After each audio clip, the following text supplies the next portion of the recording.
নমস্কার, আপনারা দেখছেন নিউজ নাও। আপনাদের সঙ্গে রয়েছে আমি সহেলি। শুরু করছি রাত 10টার সংবাদ। তবে প্রথমেই চোখ রাখবো সংবাদ শিরোনামে।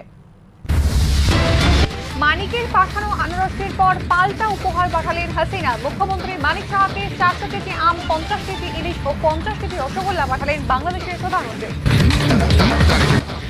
ত্রাহি ত্রাহি রব তেলিয়ামুড়া মাইগঙ্গা সুকান্ত দ্বাদশ শ্রেণী স্কুলে কর্তৃপক্ষের গাফিলতিতে অসুস্থ একের পর এক ছাত্রছাত্রী। অসুস্থদের নেওয়া হয় তেলিয়ামুড়া মহকুমা হাসপাতালে। বহু বছর পর রাজ্যে আবার সাপের কামড়ে মৃত্যু। হাসপাতালে গিয়েও হলো না শেষ রক্ষা। তবে কি হাসপাতালে ছিল না অ্যান্টিভেনাম, উঠছে প্রশ্ন। এডিসিতে নির্বাচনের দাবিতে ডেপুটেশন। এডিসি কাউন্সিলে নির্বাচনের সঙ্গে সঙ্গে দুটি কেন্দ্রে উপনির্বাচনের দাবি। আগস্ট মাসের পর নির্বাচনের ইঙ্গিত নির্বাচন কমিশনারের।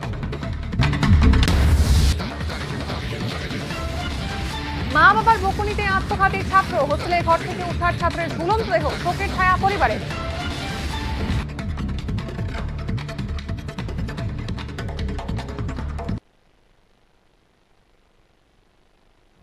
চলে আসছি বিস্তারিত সংবাদে। এবার মুখ্যমন্ত্রী মানিক সাহা ও রাজ্যবাসীর উদ্দেশ্যে উপহার পাঠালেন শেখ হাসিনা। বাংলাদেশ থেকে রাজ্যে এলো আম, ইলিশ ও রসগোল্লা। চলতি মাসের 23 তারিখ বাংলাদেশের প্রধানমন্ত্রী শেখ হাসিনা ও বাংলাদেশবাসীর জন্য 500 কেজি আনারস পাঠিয়েছিলেন রাজ্যের মুখ্যমন্ত্রী মানিক সাহা। এবার রাজ্যবাসী ও মুখ্যমন্ত্রীর জন্য 400 কেজি আম, 50 কেজি ইলিশ ও 50 কেজি রসগোল্লা পাঠালেন প্রধানমন্ত্রী হাসিনা। বৃহস্পতিবার সকালে আগরতলা আখাউড়া চেকপোস্ট দিয়ে এই উপহার রাজ্যে আসে। এই উপহার নিয়ে রাজ্যে এসেছেন বাংলাদেশ আগরতলা সহকারী হাই কমিশনের কর্মকর্তারা। আজকে একটি খুশির দিন। আমরা গণপ্রজাতন্ত্রী বাংলাদেশের প্রধানমন্ত্রী জননেত্রী শেখ হাসিনা কর্তৃক বিশেষ দিনে ত্রিপুরাবাসীর জন্য এবং মুখ্যমন্ত্রী বাংলাদেশের বিখ্যাত হাড়িভাঙা এবং বাংলাদেশের জাতীয় মাছ ইলিশ এবং আরেকটি মিষ্টি যেটা খুবই বিখ্যাত রসগোল্লা, সেটা পাঠানো হয়েছে। আসলে এই আমাদের ত্রিপুরা এবং বাংলাদেশের সম্পর্ক, এটা কিন্তু সেই 1971 সালের আগের থেকেও আমাদের সহমর্মিতা সহ অবস্থান বজায় আছে। এটার মাধ্যমে ত্রিপুরা বাংলাদেশের সাথে ভারতের যে গভীর সম্পর্ক, সেটা আরও স্মরণ করছি। এই আজকের এই দিনে স্মরণ করছি যে ভারতের সাথে ত্রিপুরার সাথে বাংলাদেশের যে একটা হৃদ্রতা এবং আত্মার সম্পর্ক, এটা আরও দৃঢ় হবে, সুদৃঢ় হবে এবং ভবিষ্যতে আমরা দুই প্রতিবেশী রাজ্য দেশ যেটাই বলি আরও এগিয়ে যাব এবং উন্নতির পথে চলমান। উপহার দেওয়ার সময় বাংলাদেশ আগরতলা সহকারী হাই কমিশনের কর্তারা জানিয়েছেন, বাংলাদেশের সঙ্গে আগরতলার সম্পর্ক নিবিড় বহুদিন ধরেই। এই সম্পর্ককে আরো মজবুত করতেই এই উপহার পাঠিয়েছেন বাংলাদেশের প্রধানমন্ত্রী। ব্যুরো রিপোর্ট, নিউজ নাও। প্রচন্ড দাবদাহ, তার মধ্যেই মিছিল, আবার শান্তিস্বরূপ কান ধরে উঠবোস এবং বাইরে দাঁড়িয়ে থাকা, সব মিলিয়ে অসুস্থ স্কুলের একাধিক ছাত্রছাত্রী। ত্রাহি ত্রাহি রব বিদ্যালয় জুড়ে। স্কুল জুড়ে অ্যাম্বুলেন্সের আওয়াজ, অসুস্থদের নিয়ে দৌড়ঝাঁপ, অভিভাবকদের কান্নার রোল। বৃহস্পতিবার এমনই ছবি ফুটে উঠল তেলিয়ামুড়ার মাইগঙ্গা সুকান্ত দ্বাদশ শ্রেণী বিদ্যালয়ে। তীব্র গরমের মধ্যে বিদ্যালয়ের ইকো ক্লাবের মিছিল বের হয় বৃহস্পতিবার বেলা 12:30 নাগাদ। এরপর থেকেই অসুস্থ হয়ে পড়তে শুরু করে ছাত্রছাত্রীরা। গরমে কারো শ্বাসকষ্ট, কেউ বা মাথা ঘুরিয়ে পড়ে যায়, কেউ আবার অচৈতন্যও হয়ে যায়। সব মিলিয়ে প্রায় 6 থেকে 8 জন ছাত্রছাত্রী অসুস্থ হয়ে পড়ে।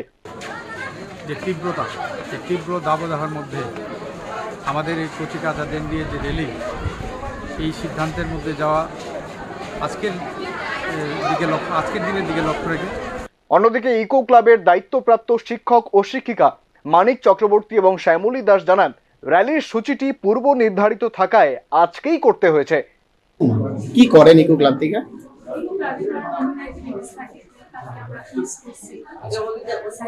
আউটিং এর কি থাকে? আউটিং এর মধ্যে ওই এনভায়রনমেন্ট ক্লিনিং থাকে, এটা আমরা আউটিং করছি। আচ্ছা, আজকে যেমন একটা রেলি আছে। আজকে রেলিটা কবে ফিক্সড করছেন? আজকে কয়টার সময় বার করলেন?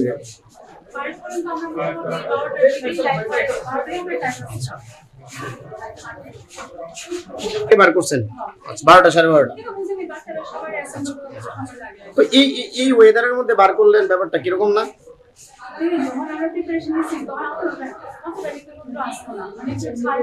আজকে তো আজকে আজকে ম্যাম 10টার পরের দিকে টেম্পারেচার তো মোর দেন 33 ডিগ্রি।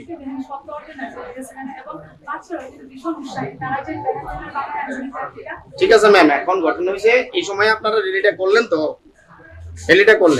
তো ওটা কি ঠিক হয়েছে ম্যাম? আপনারা কি নিশ্চিত যে এর পরিপ্রেক্ষিতে এই ইনসিডেন্ট হয়েছে না? না, অসুস্থ যারা হয়েছে মনে করেন তারা কিন্তু রেলের আগে গেছে। পরেও পরেও হয়েছে হয়েছে ম্যাডাম। এখন আপনার সামনেও গেছে একজন ম্যাম। রেলের সামনে যখন শুরু হলো আমার ক্লাসে আমি সেটা বলেছি যে কারো কোনো সমস্যা থাকলে যাওয়ার দরকার নেই।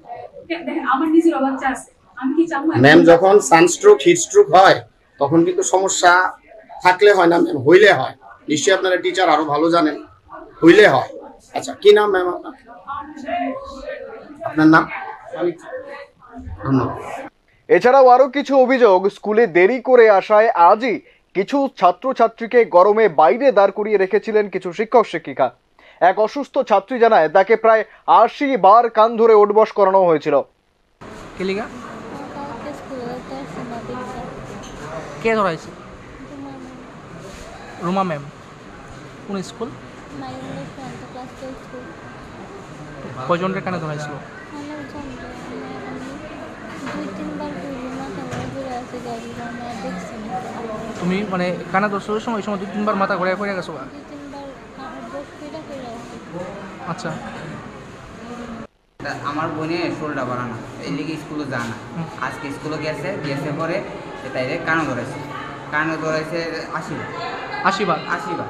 কিন্তু প্রধান শিক্ষিকা জানান এ বিষয়ে তিনি কিছুই জানেন না। ঘটনা তো প্রথম ফার্স্ট পিরিয়ড চলাকালীন সময় প্রথম 2-3টা মেয়ে অসুস্থ শ্বাসকষ্টের মতো আইনা অ্যাম্বুলেন্স ডাইকা আমরা তারা হাসপাতালে পাঠাইলাম, সঙ্গে টিচারও গেছে।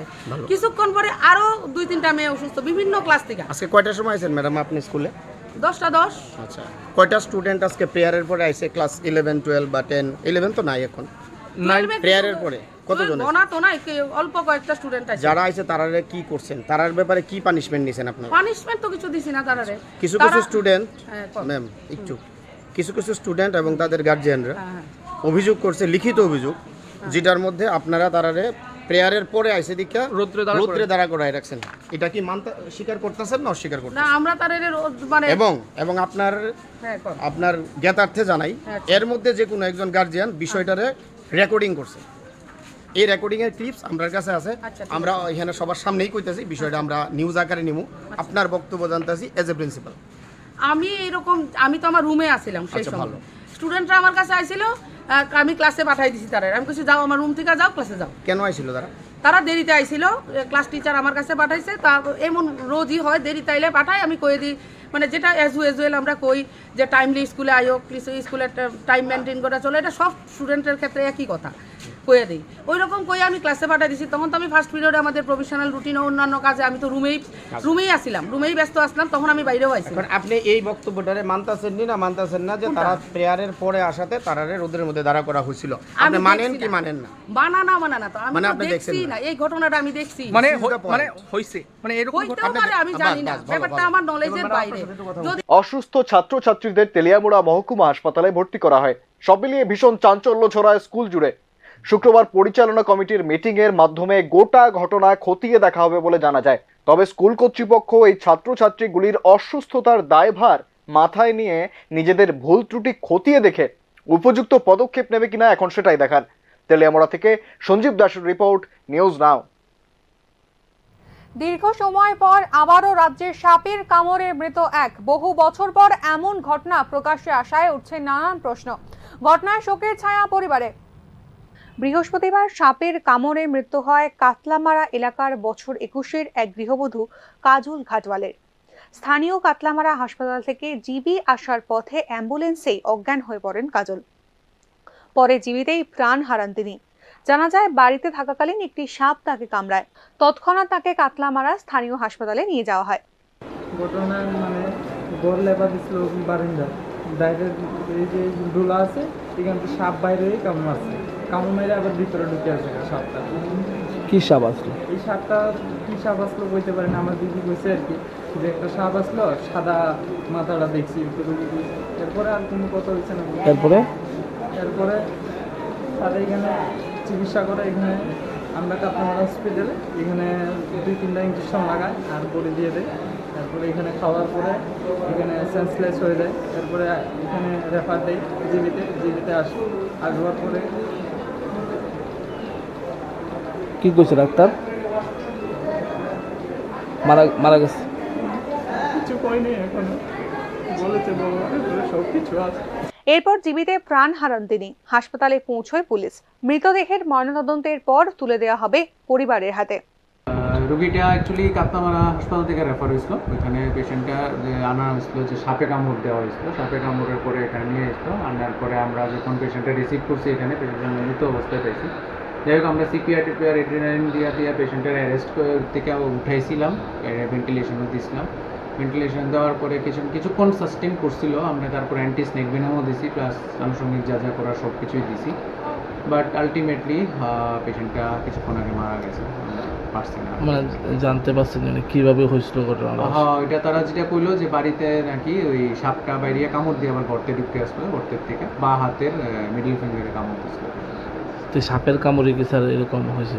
প্রিলিমিনারি তো এমনই লাগতেছে, তবু আমরা কিছু কইতে পারতেছি না। এখন আপাতত বডি আমরা পোস্টমর্টমে শিফট করতেছি। রাজ্যে বহু বছর পর আবার এমন ধরনের ঘটনা সামনে এলো। সূত্রের খবর, কাটলামারা হাসপাতাল থেকে নাকি অ্যান্টিভেনাম পাওয়া যায়নি। অনেকেই মনে করছেন যেহেতু সেভাবে রাজ্যে আর সাপের কামড়ে মৃত্যু দেখা যায় না, তাই হাসপাতালে ওষুধ মজুদ নেই। হয়তো সঠিক সময় সঠিক চিকিৎসা পেলে প্রাণে বাঁচত Kajal. Bureau report, news now. মুখ্য নির্বাচন কমিশনারের কাছে ডেপুটেশন দিলেন তিপ্রামথার নেতৃত্বরা। বৃহস্পতিবার এক সাংবাদিক সম্মেলনে ডেপুটেশনের বিস্তারিত বিষয় তুলে ধরেন তারা। এডিসি এলাকার দুটি কেন্দ্র তথা খোয়াই ও চাম্পাহাওর দীর্ঘদিন ধরে প্রতিনিধি শূন্য। এই দুটি কেন্দ্রে উপনির্বাচনের দাবি নিয়ে ডেপুটেশন দিলেন তিপ্রামথা নেতৃত্বরা। এর পাশাপাশি এডিসি ভিলেজ কাউন্সিলের নির্বাচনের দাবিও জানান তারা। নিয়ম অনুসারে কোনো কেন্দ্র প্রতিনিধি শূন্য হয়ে যাওয়ায় 6 মাসের মধ্যেই উপনির্বাচন সম্পন্ন করতে হয়। তবে এক্ষেত্রে বিগত 2 বছর ধরে সরকারের তরফে কোনো পদক্ষেপ না নেওয়ায় মথা নেতৃত্বরা বৃহস্পতিবার এক স্মারকলিপি জমা দেন রাজ্য নির্বাচন কমিশনে। এদিন তিপ্রামথার সভাপতি বি.কে রাংখল, টিএমপিসিডব্লিউসি সদস্য রাজেশ্বর দেববর্মা এবং মেভার কুমার জমাতিয়া এই ডেপুটেশন কর্মসূচিতে মিলিত হন। এদিন তারা রাজ্য নির্বাচন কমিশনারকে একটি স্মারকলিপি তুলে দেন। এই স্মারকলিপিতে স্পষ্টভাবে তাদের দাবি জানানো হয়। Previous government still prevailing. So anyway, today we want to remove this impediment of the feeling of the state government and the learned journalists also. That was a good issue. Now our founder Maharaj also stated and shared his idea. We'll see the response of the state government today and ahead of us. If they are still exercising their negative role, then we have every responsibility, every right to review our stand about our align with the BJP in the state also. So anyway, till that we are still waiting the response of the state government, how they will take it, how they will respond, because they know, we know, yeah, we are part of the government, but the decision of I think last more than 5-6 months they are already in the power, and we share the power very recently. Now we have explained our ministers, those who are with the state government, that they should also prepare the decision of the party, because the party may take any decision, so nobody knows how this will come and when it will come. But we are preparing our step also, but we are not in advance telling anything. Thank you. Yeah, very good. পরবর্তীতে রাজ্যপালের হস্তক্ষেপে আশ্বাসজনক একটি সিদ্ধান্ত হয়। August মাসে পঞ্চায়েত নির্বাচনের 4 মাসের ভেতরেই এডিসির দুটি খালি কেন্দ্র এবং ভিলেজ কাউন্সিলের নির্বাচন অনুষ্ঠিত করা হবে। ব্যুরো রিপোর্ট, নিউজ নাও। মা বাবার বকুনিতে গলায় দড়ি দিয়ে আত্মহত্যা 8ম শ্রেণীর এক ছাত্রের। ঘটনাকে ঘিরে এলাকায় চাঞ্চল্য ছড়িয়েছে। বুধবার রাতে সিধাই থানার এসরায় শান্তিকালী সেবা আশ্রমের হোস্টেলে এক 8ম শ্রেণীর ছাত্রের ঝুলন্ত দেহ উদ্ধার হয়। মৃত ছাত্রের নাম সঞ্জা দেববর্মা। জানা যায় সঞ্জা তার সহপাঠীর কাছ থেকে কিছু টাকা ধার নেয়। এই বিষয়ে হোস্টেলের ওয়ার্ডেন তার মা বাবাকে জানিয়ে দেয়। সঞ্জার মা বাবা তাকে বকাবকি ও মারধর করে। এরপর হস্টেলে তার ঘর থেকে তার মৃতদেহ উদ্ধার হয়। वार्डेन ताव साइ दङ वार्डेन बसखौ नोंनि जेरैनो थाब्रा फुंनो फुंदाम रोखानि फुंनि रेखा रोखाना अबक खानाव आं माथा थाबा फुंनाय रो ओमफ्राय निन बेटा संथिरि नांगि हका तामनि बागै नों अब हाइके हस्टेलावबो मा बुखा ताबो तो बलासि जागै दा लांमो सखाना तामो आबा आं माने सा गानि नगा हटा जाखनि नि सम मिदिं दो खाके दे जेबा आं दिनि का मासरना आं दिनि हारो नागा दिखानि आं सिङना हस्टेलनि वार्डेन माना नंनो खाइके प्लाहा खाया बेखौ ताबोदि हस्टेलाव गहने बर कोन खाया खायसा कम्पिउटार थिंनो ते कैसा मेकअप खाया निनि जेरैनो रिङि तु नों मै मालाय देखता नों जलि जागै नि जेरैनो थाबार देखता इका बाकी तो खालाय बरबाय पाइले दिखा एमने कगलाम सालायै रां जेता रां कमाजांनायनो नों रां बै नि नों नि नुखुंगो नों थांफायगा खायसोबले ना गरना तो मास्टर साइकाव किसा लाइन खेगे दिखना काहामकै नायखलै तंनि हनै काहामकै चेरि नायखलै तंनि हनै दायटरि कलम हायाता हायदबा निनिमो अजिदा नि चराइनि जे लामो चरनानि मो सानजा सानजा बर्तमाना হাসপাতালে নিলে তাকে মৃত বলে ঘোষণা করেন চিকিৎসকরা। ইতিমধ্যেই ঘটনার তদন্ত শুরু করেছে পুলিশ। ঘটনায় শোকের ছায়া এলাকায়। মোহনপুর থেকে সবুজ সরকারের রিপোর্ট, নিউজ নাও। এক টিএসআর জওয়ানের বিরুদ্ধে পরকীয়ার অভিযোগ। টিএসআর জওয়ানের স্ত্রী এই অভিযোগ করেছেন।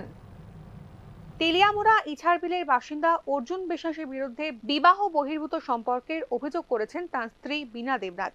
বীণা দেবনাথ জানিয়েছেন 2010 সালে তাদের বিয়ে হয়। তবে 2020 সাল থেকে তার স্বামী অর্জুন বিশ্বাস আখি ভৌমিক নামের এক মহিলার সঙ্গে বিবাহ বহির্ভূত সম্পর্কে জড়িয়ে পড়েন। অভিযোগ, এই সম্পর্কে থাকার পর থেকেই আমূল পরিবর্তন আসে তার স্বামীর মধ্যে। এরপর বীণা দেবনাথের ওপর শারীরিক ও মানসিক নির্যাতন শুরু করেন অর্জুন। অর্জুন বিশ্বাসের অবৈধ প্রেমিকাও বহুবার বীণা দেবীকে হুমকি দিয়েছেন বলে অভিযোগ করেছেন তিনি। হাজব্যান্ড অর্জুন বিশ্বাস, বাবার নাম নেপাল বিশ্বাস, হে 12 ব্যাটালিয়নে বর্তমানে আছে, আগে আসলো 1st ব্যাটালিয়নে। ওই মহিলার সাথে আজকে 4 বছর ধরে আছে না, অবৈধভাবে বিভিন্ন জায়গা ঘর ভাড়া কইরা মহিলারে লইয়া থাকতেছে। একবার রেল স্টেশনে ধরা গাইছে, একটা ভিডিও ভাইরাল হয়েছিল। এরপরে মর্চমণি উন্ডা কোম্পানির পেছনে হেরা খুব পিটা খাইছে। উমেন পিএসএ জেলখানার ইয়ানে তারারে দইরা নেওয়া হয়েছে। তারা মুখে বয়ান লেখা দিয়েছিল যে নেক্সট টাইমে যদি তারারে এরম ভাবে ধরে তো আইনগতভাবে যে শাস্তি দেওয়া হয় তারা মাথা বাইতে নিব। তো আমি সবার কাছে একটাই অনুরোধ করি যে তারারে আছে না কঠোরতম শাস্তি দেওয়া হয়, কারণ আমার ঘরে 2টা কন্যা সন্তান, টাকা পয়সা ঠিক মতো দেয় না। এমনকি ওই মহিলা কন্টিনিউ আমারে মেন্টালি বা এমনিতেই এই টর্চার করে। টর্চার বলতে আমারে কয় মাফিয়া দিয়ে রাখছে, পিএস থেকে অর্ডার লইয়া রাখছে, কোর্ট থেকে অর্ডার লইয়া রাখছে, আমারে নাকি অনেক কিছু করে লাইব, তাই নাকি হের লোকেশন। ঘটনায় প্রশাসনের দ্বারস্থ হয়েছেন বীণা দেবনাথ। এখন দেখার এ বিষয়ে পুলিশ কি পদক্ষেপ নেয়। ব্যুরো রিপোর্ট, নিউজ নাও। বৃহস্পতিবার আগরতলার প্রজ্ঞা ভবনের 7ম ছাত্র প্রকল্পের উদ্বোধন করেন রাজ্যের বিজ্ঞান, প্রযুক্তি ও পরিবেশ দপ্তরের মন্ত্রী অনিমেষ দেববর্মা। এই অনুষ্ঠানে উপস্থিত ছিলেন মহারাজা বীর বিক্রম বিশ্ববিদ্যালয়ের উপাচার্য অধ্যাপক সত্যদেব পোদ্দার, বিজ্ঞান, প্রযুক্তি ও পরিবেশ দপ্তরের সচিব ডক্টর কে শশী কুমার, উচ্চশিক্ষা দপ্তরের অধিকর্তা এনসি শর্মা সহ অন্যান্যরা। এদিনের অনুষ্ঠানে বক্তব্য রাখতে গিয়ে অনিমেষ দেববর্মা বলেন, ছাত্রছাত্রীদের পাশাপাশি শিক্ষকদেরও ডিজিটাল প্রযুক্তির সুবিধা ভোগ করতে দিতে হবে, তবেই তারা উদ্যমের সঙ্গে ছাত্রদের পড়াতে পারবেন। এছাড়া রাজ্যের সমগ্র স্তরে প্রযুক্তির ছোঁয়া পৌঁছে দেওয়া অত্যন্ত আবশ্যিক বর্তমান সময়। প্রযুক্তি ছাড়া সমাজের কোনো কল্যাণ হতে পারে না বলে জানিয়েছেন তিনি। সিস্টেম কবে আসবে, যে সিস্টেমে আমাদের সায়েন্টিস্ট এবং লেকচারার, প্রফেসররা হাইয়েস্ট পেইড এমপ্লয়ি গ্রুপে থাকবে, তখনই ভারতবর্ষটা পৃথিবীর মধ্যে শীর্ষস্থানে যাবে। আদারওয়াইজ যারা পড়াশোনা করাচ্ছেন, most of them you go and see, হয় বাড়ি তৈরি করার জন্য লোন নিয়েছে। প্রফেসর, শিক্ষকদের মাথা যদি ঠান্ডা না রাখা যায়, আপনারা কি করে ভালো পড়াশোনা করার? বাড়িতে ঝগড়া করে গিয়ে এই স্মার্ট বোর্ডে পড়াবেন, বলবে ছাত্রকে বলবে হ্যাঁ ল্যাপ্লেস ট্রান্সফর্মের এই জুন মাসকে বন্যা প্লাবনের মাস হিসেবে চিহ্নিত করা হয়, তাই এই মাসে বিশেষ সতর্কতা অবলম্বন করা উচিত।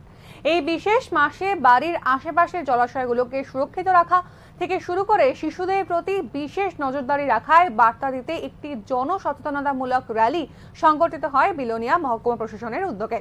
বৃহস্পতিবার সকালে এই র্যালিটি বের হয় মহকুমা প্রশাসনের কার্যালয়ের সামনে থেকে। সিভিল ভলেন্টিয়ার ও মহকুমা প্রশাসনের আধিকারিকরা এই র্যালিতে অংশগ্রহণ করেন। র্যালিটি বিলোনিয়া শহরের বিভিন্ন পথ অতিক্রম করে মহকুমা শাসক কার্যালয়ের সামনে এসে শেষ হয়। এদিনের র্যালিতে বিলোনিয়া মহকুমার অতিরিক্ত মহকুমা শাসক আশিস বিশ্বাস, ডিসিএম অরিজিৎ পাল, সঞ্জয় শীল, সনদ দেওয়ান সহ অন্যান্য আধিকারিকরা উপস্থিত ছিলেন। এবং অফিসিয়াল নিয়ে বিলোনিয়া মহকুমা প্রশাসনের তরফ থেকে একটা র্যালি বের করছি। সেই র্যালির মূল উদ্দেশ্য হচ্ছে এই যে জুন মাসটা, সেটা হলো ড্রোনিং prevention month. 25 July ড্রোনিং prevention day হিসেবে পালন করা হয়। 2021-এ ইউনাইটেড নেশনস এটা ডিক্লেয়ার করেছে জেনারেল অ্যাসেম্বলিতে। কারণ হলো প্রত্যেক বছর প্রায় নিয়ে নিচ্ছে ছোট একটা বিরতি, সঙ্গে থাকুন। আপনি দেখছেন নিউজ নাও, আমরা জানি কোনটা খবর। তুমি আছো রান্নাঘরে, তাই সুগন্ধে ভরে, যা খুশি তেমনই খাই, তোমার জাদুর রান্নায় থাকে শুধু লংতরাই, থাকে শুধু লংতরাই।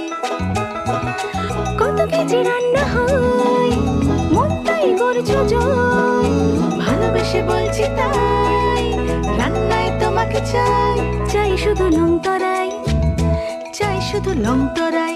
লংতরাই গুঁড়ো মশলা, রান্নায় তোমাকে চাই, চাই শুধু লংতরাই।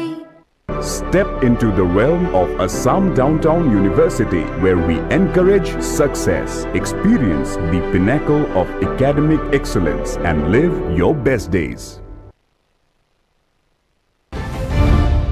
আপনি দেখছেন নিউজ নাও, আমরা জানি কোনটা খবর। ফিরে এলাম বিরতির পর, আবারও চোখ রাখবো সংবাদে। বই মানুষের শুভ বুদ্ধি জাগরণের চাবিকাঠি, দেশ ও জাতির প্রগতির মাপকাঠি। আগামী রবিবার থেকে কৈলাসহরে শুরু হবে 16তম বইমেলা। ধর্মীয় বা সামাজিক বিষয় ছাড়া যেসব মেলা বসে, বইমেলা তাদের মধ্যে অন্যতম। শিক্ষিত মানুষের বেঁচে থাকার অন্যতম রসদ হলো বই।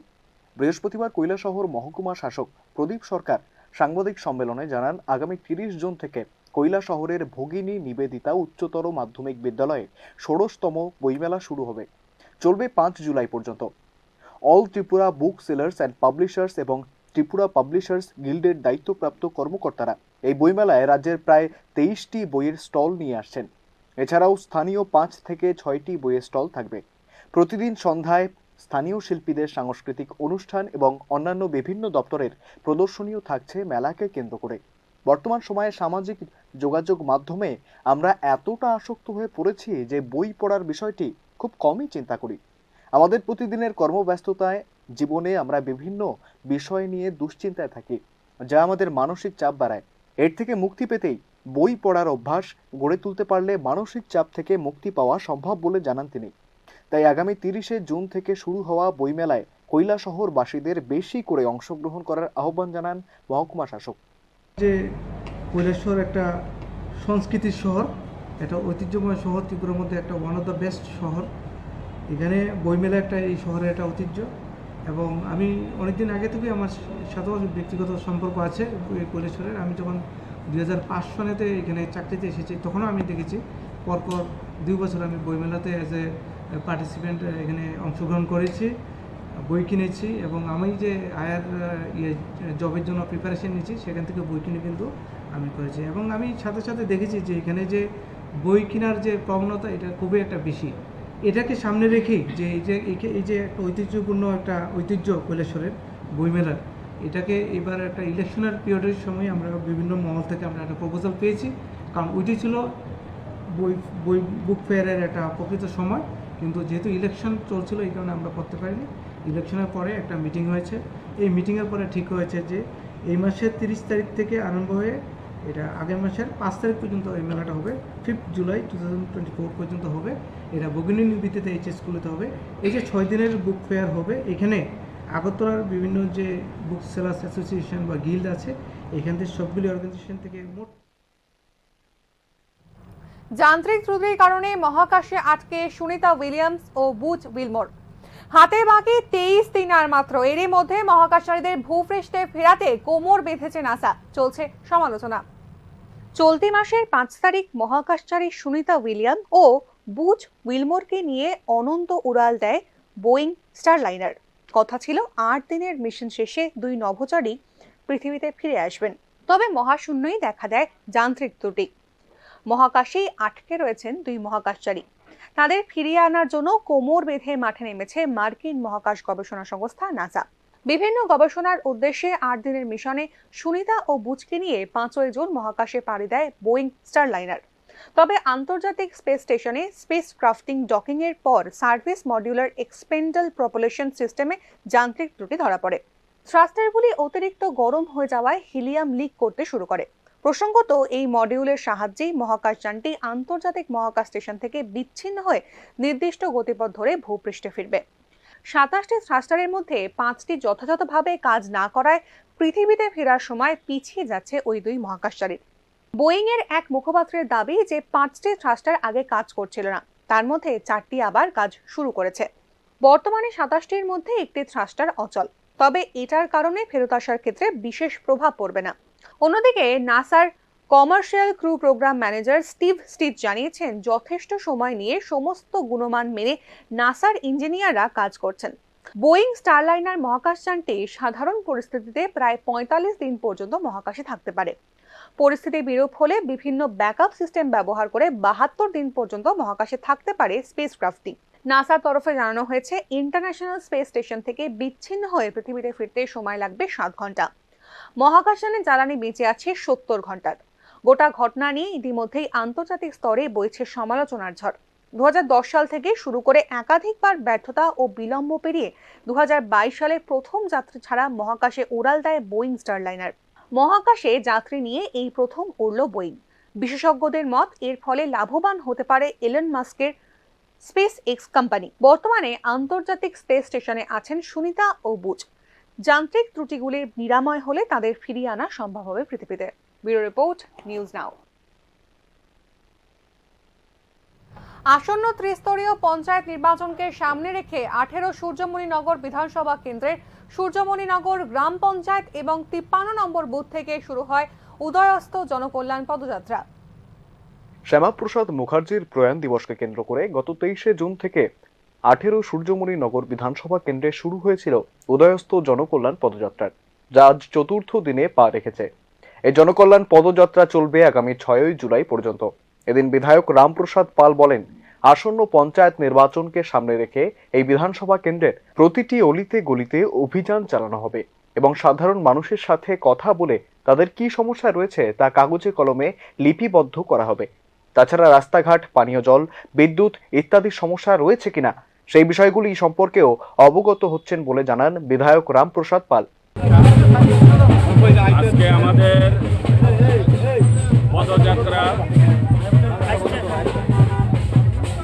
সূর্যমণিনগর, আজকের যে পদযাত্রা চলছে আমাদের সূর্যমণিনগর পঞ্চায়েতের অন্তর্গত আমরা শুভারম্ভ করেছি 54 নং বুথ থেকে। এখন 53 নং বুথে আমরা এসেছি। আজকে চতুর্থতম আজকে আমাদের পদযাত্রা চলছে। আমরা 23 জুন থেকে শুরু করেছি, আগামী 6 জুলাই পর্যন্ত এই উদয়স্ত জনকল্যাণ পদযাত্রা চলতে থাকবে। আমাদের যে মোটো, আমাদের যে এই এলাকার যে কার্যকর্তা, দৃষ্টাবান কার্যকর্তাদের যে সংকল্প, আমরা প্রত্যেকের এলাকা রাস্তা দিয়ে পদযাত্রা করছি। দুই পাশে আমরা জনগণের সাথে কথা বলছি, দাঁড়িয়ে তাদের কথা শুনছি, তাদের সমস্যা কি এগুলি আমরা রিপোর্টিং করছি। অর্থাৎ অন্যান্য দিনের মতো আজকেও চলছে। আমরা জনগণের সাথে কথা বলছি, তাদের সমস্যা নোট করে তাদের যে আরও কি প্রয়োজন, চাহিদা, কি কি উন্নয়ন, কোথায় রাস্তাঘাটের সমস্যা আছে, কোথায় জলের সমস্যা আছে, কোথায় বিদ্যুতের সমস্যা আছে, কোথায় সরকারি বেনিফিশিয়ারি পাচ্ছে না, অর্থাৎ সমস্ত কিছু নিয়ে এই উদয়স্ত জনকল্যাণ পদযাত্রার মূল লক্ষ্য। এদিনের পদযাত্রাকে কেন্দ্র করে জনগণের কাছ থেকে ভালো সাড়া পাচ্ছেন বলেও অভিমত ব্যক্ত করেন তিনি। সাধারণ মানুষদের সাথে কথা বলে আগামী দিনে এলাকার আরও উন্নতি করবেন বলে জানিয়েছেন বিধায়ক। ব্যুরো রিপোর্ট, নিউজ নাও। 1955 সালে নোয়াগাঁও কৃষ্ণনগর উচ্চ বিদ্যালয়টি স্থাপিত হয়েছিল। পরবর্তী সময় 1988 সালে উচ্চ বিদ্যালয়ে রূপান্তরিত হয় স্কুলটি। বৃহস্পতিবার নোয়াগাঁও কৃষ্ণনগর বিদ্যালয়টি উচ্চতর মাধ্যমিক বিদ্যালয় হিসেবে উন্নীত হয়। এ উপলক্ষে বিদ্যালয়ে এক সংক্ষিপ্ত অনুষ্ঠান আয়োজিত হয়। উপস্থিত ছিলেন মেয়র তথা বিধায়ক দীপক মজুমদার, কর্পোরেটর শম্পা সেন সহ অন্যান্যরা। শিক্ষা দপ্তরের এ ধরনের উদ্যোগকে সাধুবাদ জানান এলাকাবাসীরা। এদিন বিধায়ক দীপক মজুমদার জানান, নোয়াগাঁও কৃষ্ণনগর উচ্চ মাধ্যমিক বিদ্যালয়ের ছাত্রছাত্রীদের কথা চিন্তা করে রাজ্য সরকার বিদ্যালয়টিকে দ্বাদশ শ্রেণীতে উন্নীত করেছে। বিদ্যালয়ের ছাত্রছাত্রীদের একাংশ এবং দ্বাদশ শ্রেণীর পড়াশোনা করতে এখন আর অন্য কোথাও যেতে হবে না।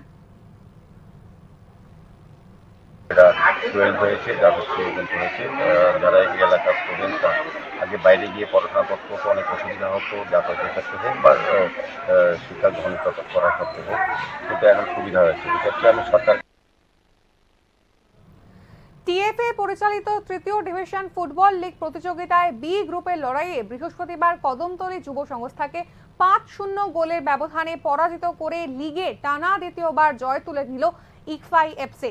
ম্যাচে ইকফাই এফসির হয়ে ম্যাচে হ্যাট্রিক করেন অনিমেষ দেববর্মা। ম্যাচে অনিমেষ দেববর্মা খেলার 86, 89, 92 মিনিটে পরপর 3টি গোল করেন। অনিমেষ দেববর্মার হ্যাট্রিক ছাড়াও দলের হয়ে বাকি 2টি গোল করেন রাকেশ জমাতিয়া ও কিমন জমাতিয়া। এদিনের ম্যাচে জয়ের ফলে ইকফাই এফসির সংগ্রহে রয়েছে 3টি ম্যাচে 6 পয়েন্ট। অন্যদিকে কদমতলী যুব সংস্থার সংগ্রহে রয়েছে 3টি ম্যাচে 1 পয়েন্ট।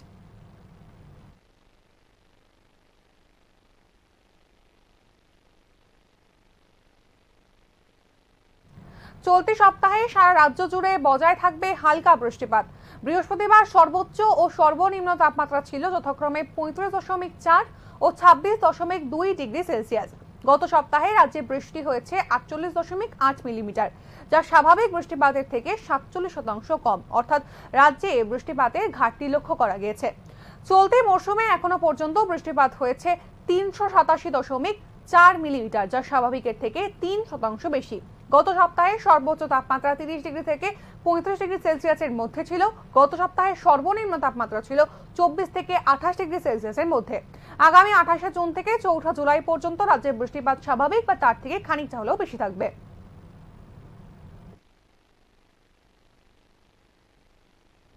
আজকের মতো সংবাদ এই পর্যন্তই। পরবর্তী আপডেটস পেতে চোখ রাখুন নিউজ নামের পর্দায়। নমস্কার।